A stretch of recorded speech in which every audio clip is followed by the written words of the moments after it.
So, as Alberto Tomba used to say, those who know me know. After the loss of my dear kitten, I decided to dedicate myself to a slightly different type of creator, certainly one that almost no one considers a pet or companion, and I admit that it isn't much of one. In fact, this animal is mostly ruthlessly eliminated whenever it appears in our homes. Well, it's an ant farm that I purchased, complete with a small colony of ants with its queen.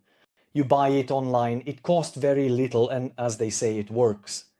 And what happens? It seems silly to say, but I wake up, how should I put it, every morning with a thought I never imagined I would have, which is to check on the well-being of my ants. I then bought an expansion for their habitat, practically doubling the surface area of the ant farm, meaning I got 2 ant farms, 1 colony, and connected these 2 spaces so they can also colonize the new world, facing, among other things, an adventurous journey through a rubber tube suspended in midair. And do they do it? And how? They do it. I also advertised the company, as you can see, that sold me everything, not because they asked me to, on the contrary. I hope it is somehow a pleasant surprise for them, but because they were very courteous and I found their products to be good. In short, that small plexiglass ecosystem, purchased almost out of curiosity, has become a microcosm of existential meanings that inhabits my daily life. That is, observing the ant farm has become a small ritual that I repeat several times a day, even though I understand very little of their life. Sometimes I'm surprised. These ants, all bustling in a busy ferment, these tiny creatures that carry seeds, eat seeds, carry seeds, with a determination that is both surprising and moving.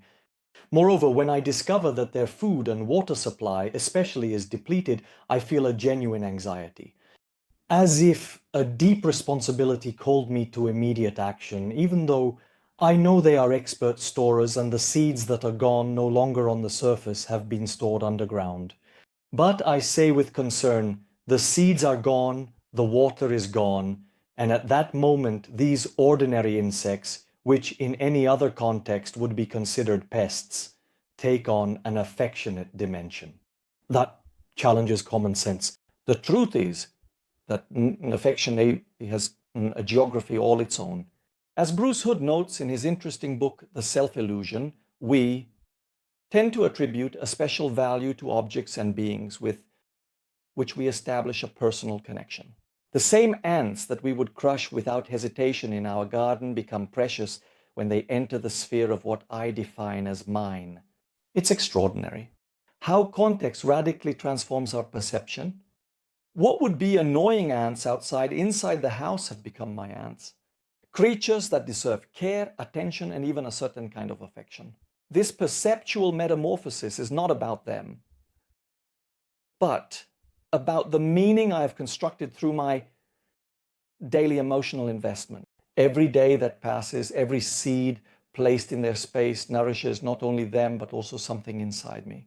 This is what Mary Ainsworth talked about. And psychology students surely know this name, namely a caregiving behavior that, repeated over time, creates significant emotional bonds.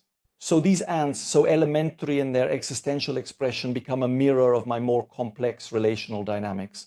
And they show me how affection does not depend so much on the object towards which it is directed, as much as on the process of care that we invest. When I worry about their nourishment, when I observe their underground paths with wonder, I am practicing a form of attention that transforms the insignificant into the significant. And as Daniel Kahneman emphasizes in Thinking Fast and Slow, attention is the raw material of our conscious experience. What we pay attention to determines what becomes real for us. The truth that emerges from this experience, or that emerges for me, is as simple as it is profound. What we love is not necessarily special in itself, but becomes special through our emotional investment.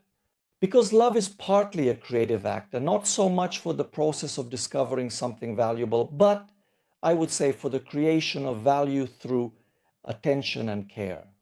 And so my domestic ant farm becomes quite a powerful metaphor for human relationships, for constant commitment, for assumed responsibility, for dedicated attention, which transform the other into something precious and meaningful, regardless of its intrinsic nature.